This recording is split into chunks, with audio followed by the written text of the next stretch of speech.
dans la vie, il n'y a pas d'échec, il n'y a que des leçons et de l'apprentissage. Voilà pourquoi il y a des hommes et des femmes qui choisissent de faire des difficultés, des opportunités. C'est même ça le pourquoi de cette émission, la force de votre conviction. Et vous êtes bel et bien sur votre chaîne Meta Coaching Télévision, une chaîne basée sur le développement personnel. Et c'est bel et bien votre humble serviteur, Vini Daboussou Mangouid. Et sur ce plateau, nous allons échanger avec une dame que moi je traite d'exceptionnelle. Parce que c'est une dame à multiples facettes. Et la dame en question, c'est Grace Milongo Lady, à qui je dis bonjour. Bonjour Monsieur Vini Daboussou. Ok, vous allez bien? Je vais bien, merci. C'est un plaisir pour moi d'être ici dans ce plateau. Ok. Et je me sens très honorée. Ok. Sinon, merci d'avoir aussi répondu à notre invitation en dépit de votre agenda chargé. Ouais. Nous avions eu de faire les investigations concernant votre personne. Et déjà, nous avons appris que c'est à l'âge de 13 ans que vous avez été initié à la musique par votre père. Oui, en effet. Okay. C'est précisément à l'âge de 13 ans. J'étais passionnée par la musique lorsque je voyais mon père en train de chanter. Parce qu'il faut noter que mon papa, c'est un chanteur. Okay. C'est un chanteur. Depuis que je suis née, il chantait à la chorale de l'église. Okay. Et toutes les fois que je le voyais chanter, moi, ça me passionnait. Okay. Mais j'ai grandi un peu timide, donc je ne manifestais pas vraiment ce désir. Mais un jour, je me suis dit, bon, je vais me lancer, quoi. Je veux lui dire que je veux faire partie de la chorale. Okay. Et c'est là que tout a commencé. Relate-nous, comment est-ce que ça s'est passé? Parce que je m'imagine une fille de 13 ans lui empêcher de jouer, de faire quoi que ce soit pour aller chanter. Ouais, donc déjà à la maison, on a grandi un peu dans cette atmosphère de musique parce que notre papa, vu qu'il aimait la musique, il achetait de temps en temps des CD de musique. Nous, on a grandi un peu dans cette atmosphère-là de musique à la maison. Et une fois, je lui ai dit que je voulais participer à la chorale. Il m'a dit OK. Et à l'époque, j'étais la moins âgée de tout ça. Okay. Parce que j'étais la plus petite dans la chorale. Voilà, c'était un moment fantastique. J'ai appris à chanter. Et j'étais vraiment fascinée de voir l'harmonie qu'il y a dans le choral. Et du coup, pour moi, je retenais toutes les voix. Moi, je chantais la voix soprano, mais je pouvais retenir la voix alto, ténor, bon, basse, je ne pouvais pas trop parce que voilà. C'est les hommes. C'est du lourd. Ouais, c'est du lourd. Et après, ça m'a forgé, quelques années après, je comprends que c'était vraiment un parcours, c'était un destin qui qui se traçait devant mon chemin.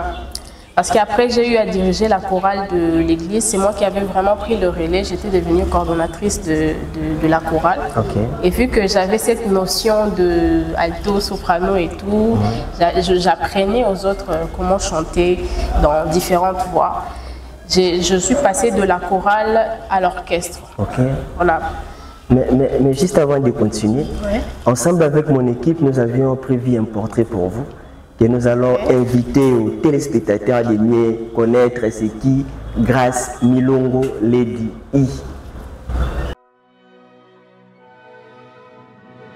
Milongo Grace Lady, autrement appelée Esperanza, est une chanteuse, compositrice, interprète, styliste, coach vocal et entrepreneur.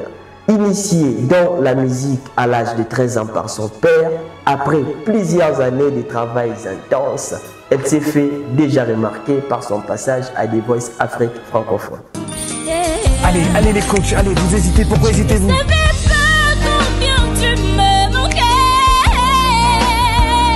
Je cherchais l'amour dans tes bras étrangers. Oh mon Dieu, ma langue,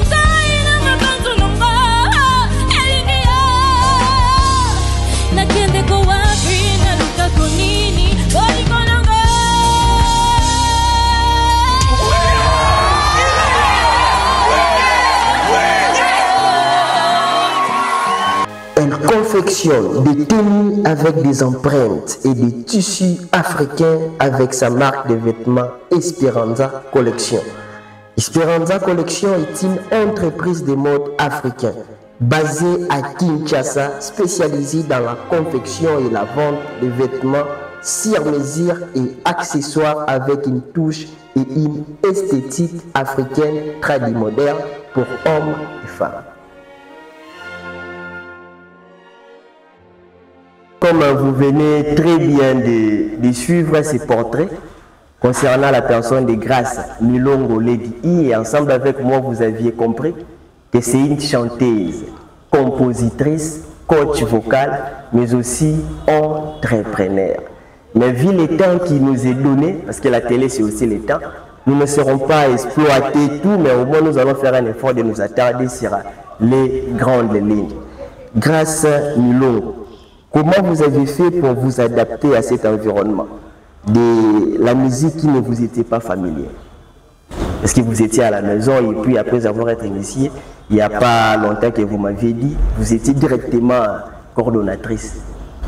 Ouais, cette adaptation-là, c'était dû à quoi?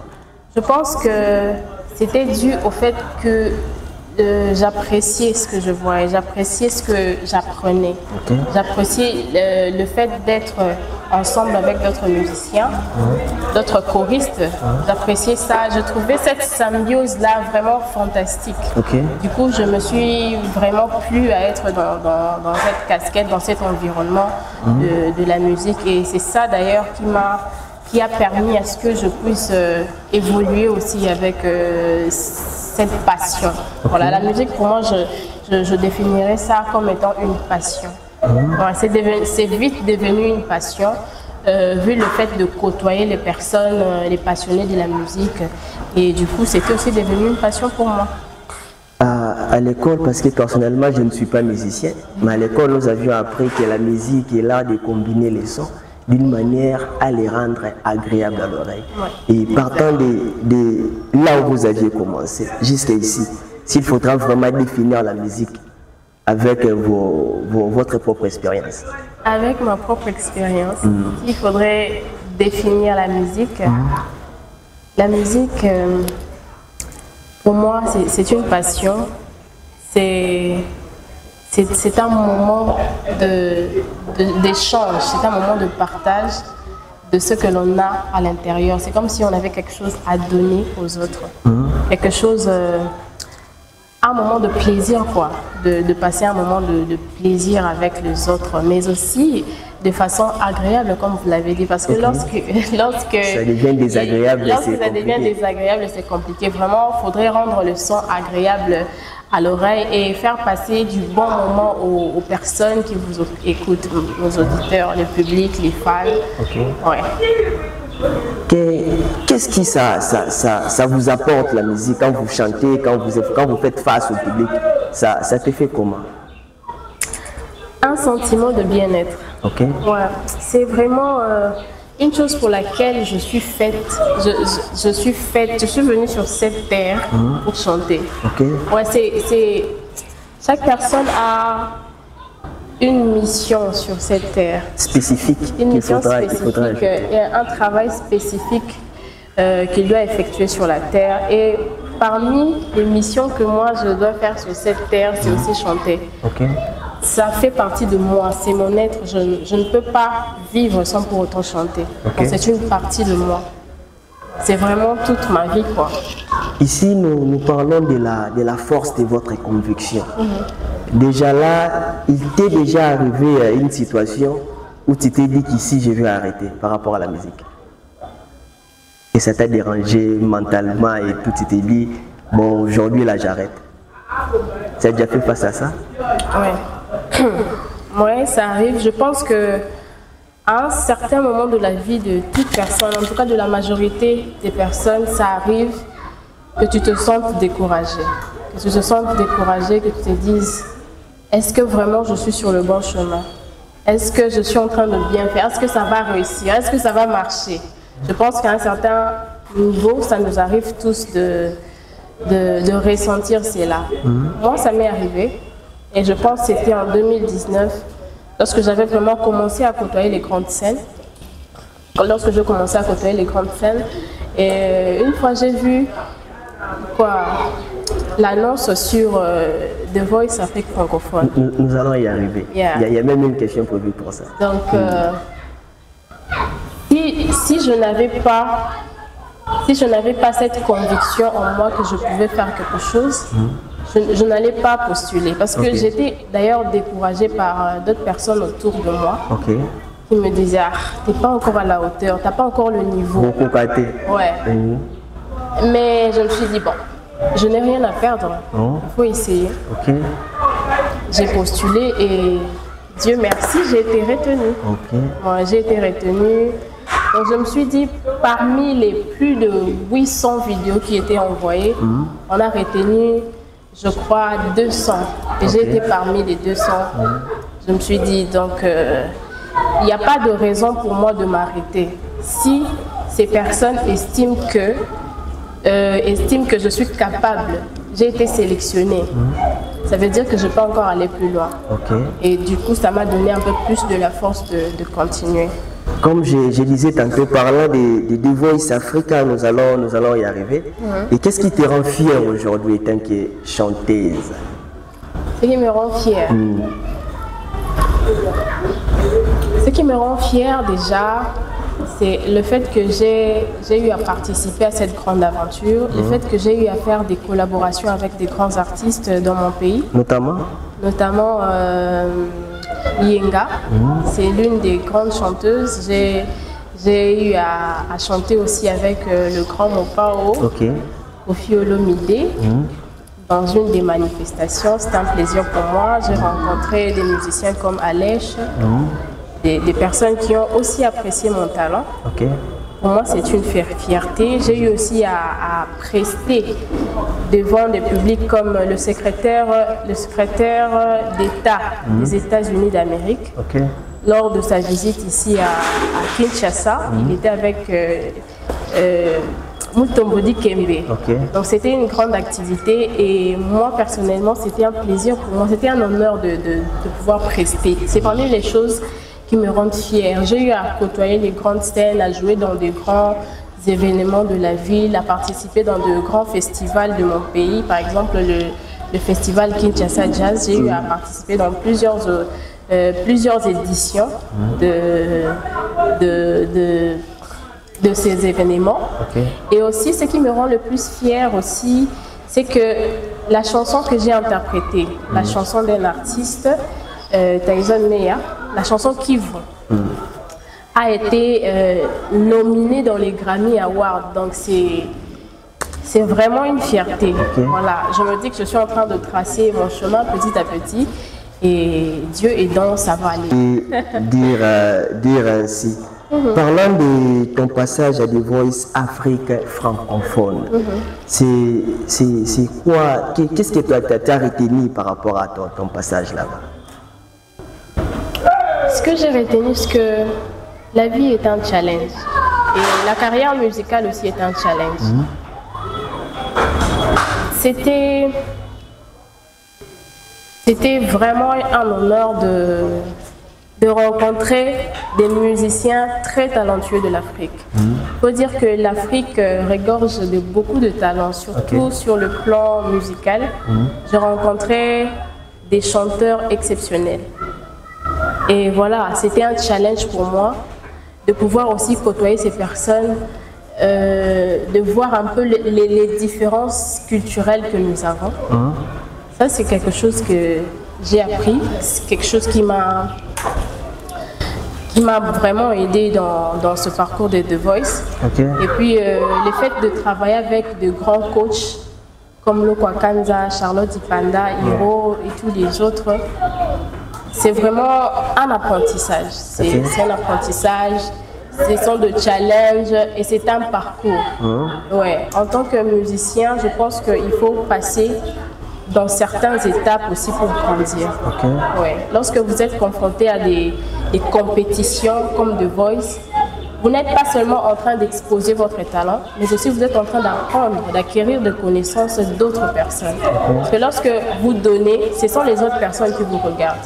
Mais lorsque vous êtes aussi assis, en train de regarder les autres, vous apprenez aussi, vous prenez d'autres connaissances. C'était une aventure merveilleuse. Parlons de ton côté compositrice.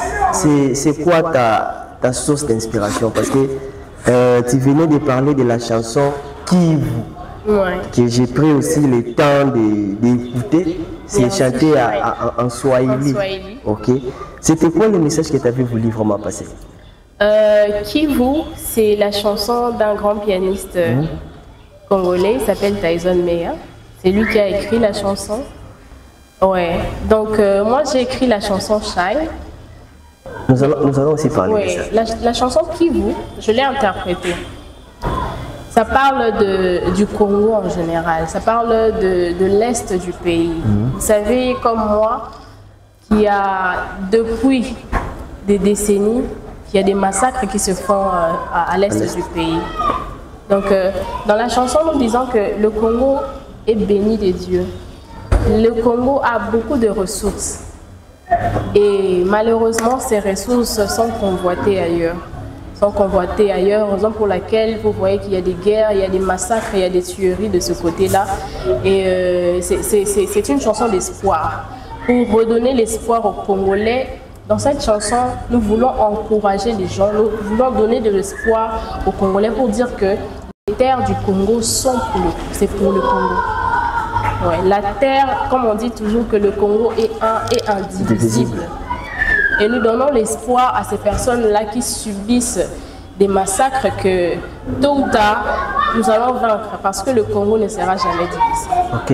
Ouais, nous sommes bénis par Dieu. C'est Dieu qui nous a bénis. On n'a pas demandé à avoir de l'or, des diamants, des coltans et tout ça, mais c'est Dieu qui nous a bénis. Okay. Du coup, malgré que le fait que nous sommes attaqués à cause de nos propres biens, la terre congolaise est pour nos ancêtres, c'est pour nous.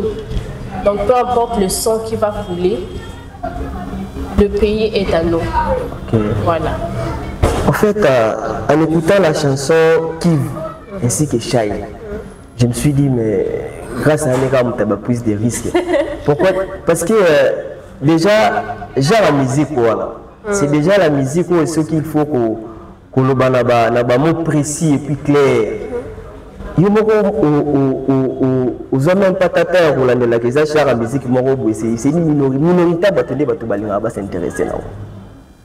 Parce que déjà la musique voilà rumba générique mais la musique voilà biso la kini ceux qui font le clairement la musique à Mendele. Pas moi parce que moi je suis vraiment intéressé dans la genre de musique voilà. Pourquoi ces prises de risques énormes bon? Vous savez, la musique, on n'est pas tous obligés de faire la même chose. Ouais. La musique, lorsqu'elle est belle, lorsqu'elle porte un bon message, il y aura forcément de gens pour l'écouter. Oui. Le fait qu'on soit dans la minorité ne veut pas dire qu'on ne fait pas bien le travail ou soit qu'on ne communique pas assez, non. Rassurez-vous, il y a des gens qui nous écoutent. Et beaucoup d'ailleurs. Il y a de ces musiques-là, on a envie de les entendre peut-être pour festoyer et tout. Mais lorsqu'on a besoin de vraiment réfléchir sur certaines choses, on a aussi besoin d'écouter une catégorie de musique. C'est ça aussi qui fait la beauté de la vie. La musique des réflexions à la vie. Des réflexions. Vous savez, dans la vie, on n'a pas seulement besoin de rumba ou prenons ça vraiment comme si nous étions en train de vivre. À un moment, tu as besoin de prendre de la bière, à un moment, tu as besoin de prendre de l'eau, à un moment, tu vas prendre le thé. Donc, c'est-à-dire, chaque élément a son importance, son utilité. C'est aussi comme ça avec la musique. Il y a des ceux-là qui sont talentueux à faire la rumba, c'est très bien. Moi aussi, j'écoute la rumba. Mais moi, j'ai commencé à prendre la musique un peu dans cette atmosphère-là de musique de recherche, de musique jazz. Parce que de base, je commençais vraiment mon apprentissage professionnel dans un orchestre jazz. C'est ce qui a influencé un peu ma musique. Mais cela ne m'empêche pas aussi de faire de la rumba ou de faire des musiques un peu plus cadencées. Cela ne m'empêche pas. Et d'ailleurs, je vous promets que dans mes prochains sons, il y aura un peu de mouvement. Ouais, il y aura un peu de son un peu mouvementé. Pour répondre aux besoins de la population quinoise, il faudra dire. On peut dire ça, oui. Ok. J'ai aussi pris le temps de décortiquer la chanson Shy. La vie n'est pas une rose. Soupire et prends une pause. Qu'est-ce que tu as voulu communiquer par là? Ouais. Tout comme la chanson l'évoque bien, la vie n'est pas une rose. Comme on dit aussi dans la vie, il n'y a pas de rose sans épines. La vie n'est pas une rose. La vie ne fait pas cadeau à tout le monde. Il y a ceux-là qui sont travailler. Ceux-là qui ont grandi avec une cuillère d'or et tout. Mais il y a de ceux-là aussi qui sont nés dans des situations très compliquées. Moi, par exemple, une de mes casquettes aussi, c'est que je suis coach vocal. J'ai eu à travailler dans une association sans but lucratif dénommée Café Musique Smile. Nous enseignons aux enfants de la rue l'éducation au travers l'art. Il y avait la peinture, la photographie, mais il y avait aussi le côté musique. Et moi, j'étais coach vocal et je leur apprenais la musique, vraiment à chanter. Vous voyez, ces enfants-là sont défavorisés. On peut dire que la vie ne leur a pas été facile, la vie ne leur a pas fait cadeau. Mais peu importe la situation dans laquelle tu te trouves, c'est à toi maintenant de te décider si tu veux rester par terre ou soit te relever. Soit te relever et briller. Parce que nous avons tous cette lumière en nous. Il y a un adage qui dit, si tu es né pauvre, c'est pas grave. Mais si tu meurs pauvre, là, la responsabilité revient à toi-même. C'est ta responsabilité. C'est-à-dire, peu importe si tu grandis dans un environnement pauvre, tu peux travailler, tu peux luire, tu peux éclairer. Ouais, tu peux vraiment évoluer et puis tu peux réussir dans la vie. Donc la vie n'est pas une rose pour certaines personnes. Donc tu dois t'arrêter. À un certain moment, lorsque tu vois que les choses n'avancent pas, tu dois t'arrêter. Tu dois faire une pause. Voilà. Lorsque tu fais une pause, tu peux te dire, bon, je suis dans cette situation. Que faire? Voilà, les stratégies. Je vais faire ça. La prise de conscience. La prise de conscience. Qu'est-ce que je veux faire? Je vais faire ça. Tu essayes. Peut-être que les prévisions que tu as faites ne peuvent ou ne pas marcher, mais tu ne vas pas t'arrêter. Tant que tu vis, il y a de l'espoir, il faut toujours continuer. Okay. Et un jour, ça finira par sourire, ça finira par shine. Et quand tu te demandes pourquoi ça arrive qu'à toi, soit à moi, ce sont parmi les questions que la plupart des gens se posent, et quand ça ne marche pas, la responsabilité revient aux autres. Soit ce sont les autorités des pays, ou soit c'est la famille, c'est l'oncle X, ou soit la tante X qui ne m'a pas aidé. Ouais. Tu te demandes pourquoi ça n'arrive qu'à toi. Il y a certaines personnes qui sont arrivées même à dire, on que local malchancé. Mais alors que non, lorsque vous avez une prise de conscience, je pense que c'est ça le déclic dont vous avez besoin pour avancer. Tu vois, quand tu te poses déjà la question, pourquoi ça arrive qu'à moi? C'est-à-dire que tu as pris le temps de t'asseoir et de te dire que c'en était de trop, tu vois, des problèmes, tu te dis, pourquoi ça arrive qu'à moi? Peut-être, est-ce qu'on a abandonné? On a ça la ligne. Donc pour la ligne, mais la vie est un combat, donc ça n'arrive pas qu'aux autres. Okay. Ça n'arrive pas qu'aux autres. Situation de vie, voilà, tu te dis pourquoi ça arrive qu'à moi. Peut-être qu'il y a plus pire chez l'autre. Donc peu importe les circonstances dans lesquelles on se trouve, je trouve qu'il y a toujours une issue quelque part. Au bout du tunnel, il y a toujours s'en sortir. Il y a toujours une lumière. Tout dépend de la perspective de comment est-ce que nous voyons les choses, ou soit les circonstances dont nous faisons face à la vie. J'aime aussi la suite. Tu dis, chaque jour doit être une occasion de mettre en œuvre tes visions. Ouais. Yeah. Parce que, vous savez, Monsieur Vini, nous avons tous 24 heures. Nous avons tous 24 heures. Et qu'est-ce que tu fais de tes 24 heures? Est-ce que tu es là à jouer au winner? Je ne suis pas contre ceux qui jouent. Je ne suis pas contre. Est-ce que tu es là à jouer aux dames, à jouer des jeux des 6? Je vois pas mal de gens jouer dans ces histoires-là. Mais je dis, chaque jour doit être une occasion de mettre en œuvre tes visions. Parce que une maison ne se construit pas en une journée. C'est-à-dire, il y aura un jour qu'il faut mettre la fondation. Il y aura un jour, il faut couper ta brique. Il y aura un jour où il faut élever les murs.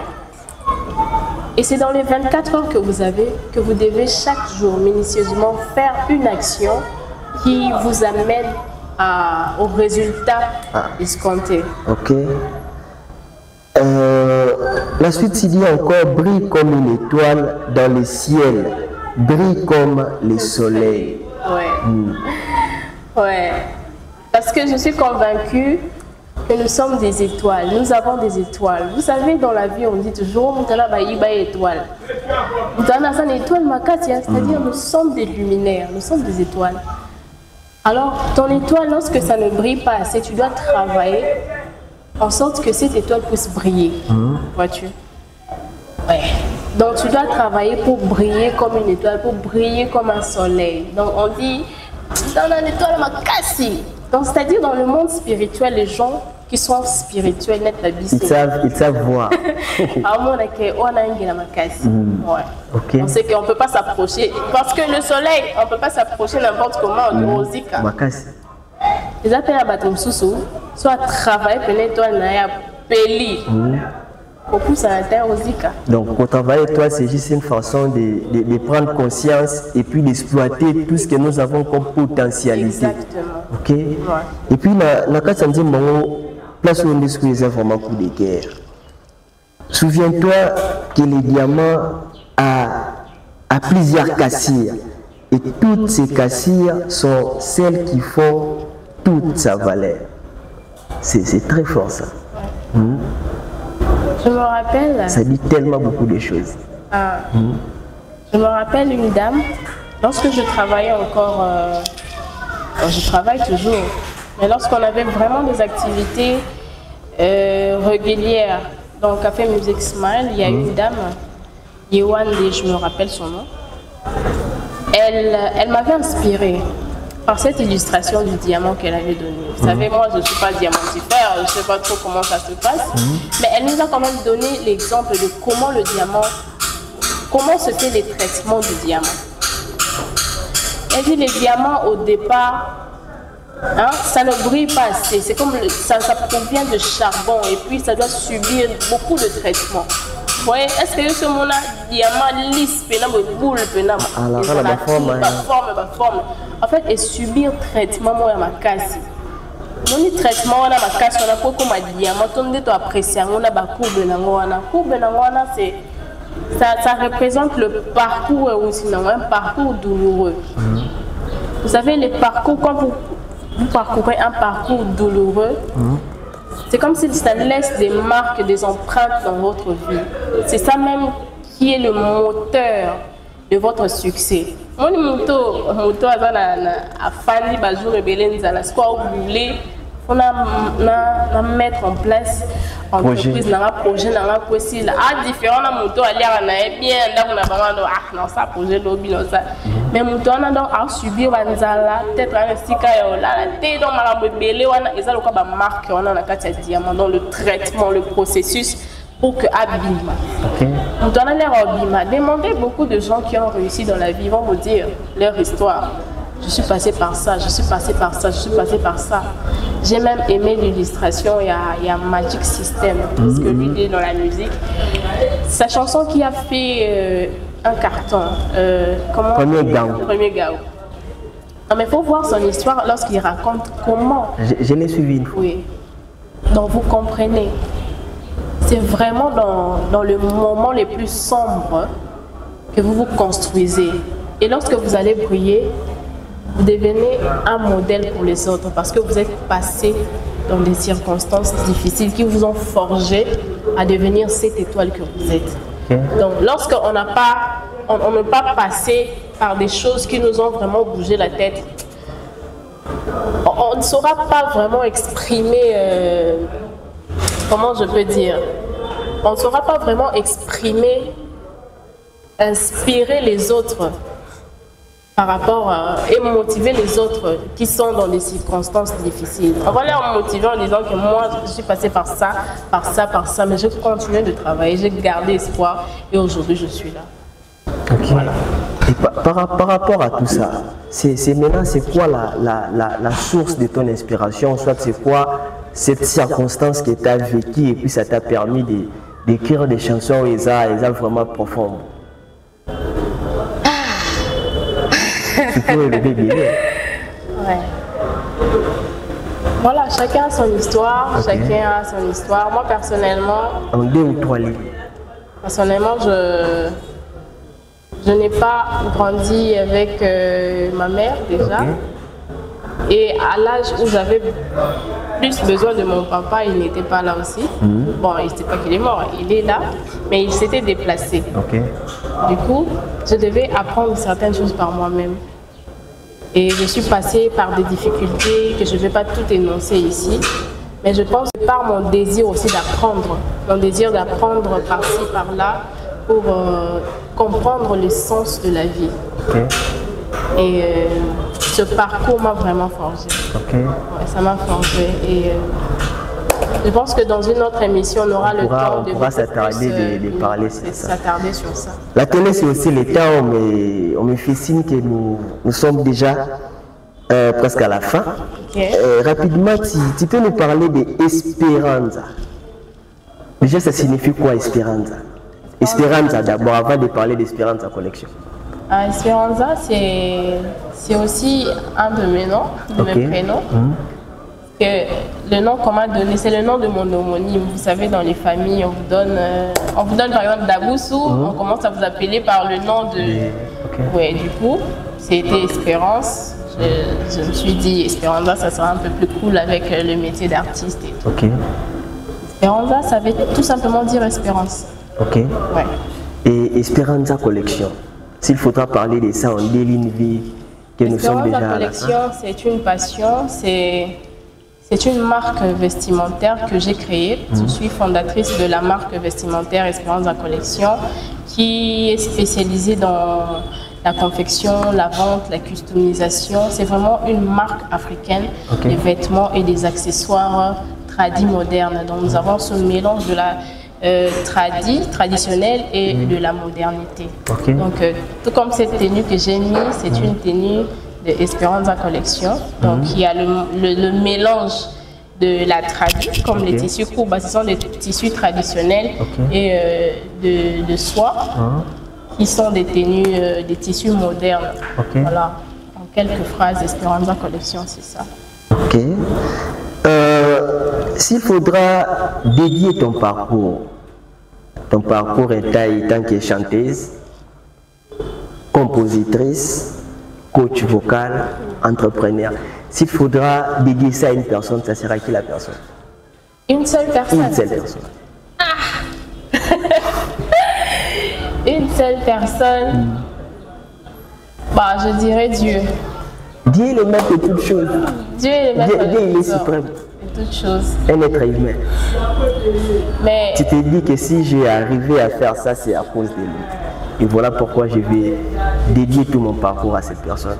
du point de vue musical, je dédie ce parcours à Monsieur Paulin Zabanga. Ok. Ouais, c'est mon papa. C'est la personne, et je le considère vraiment comme mon papa.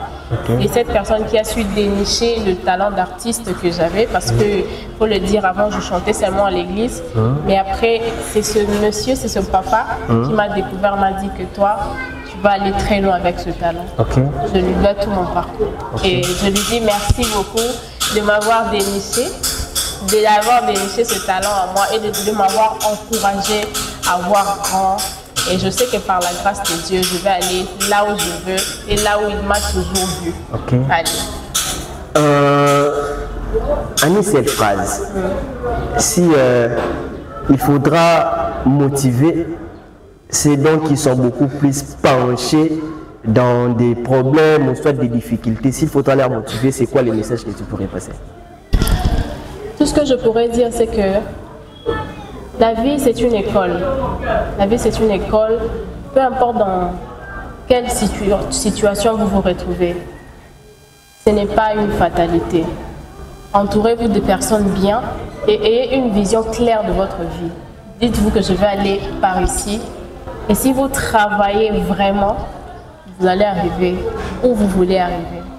Et si vous êtes très bien entouré, choisissez vraiment les personnes qui peuvent être à côté de vous. C'est très important.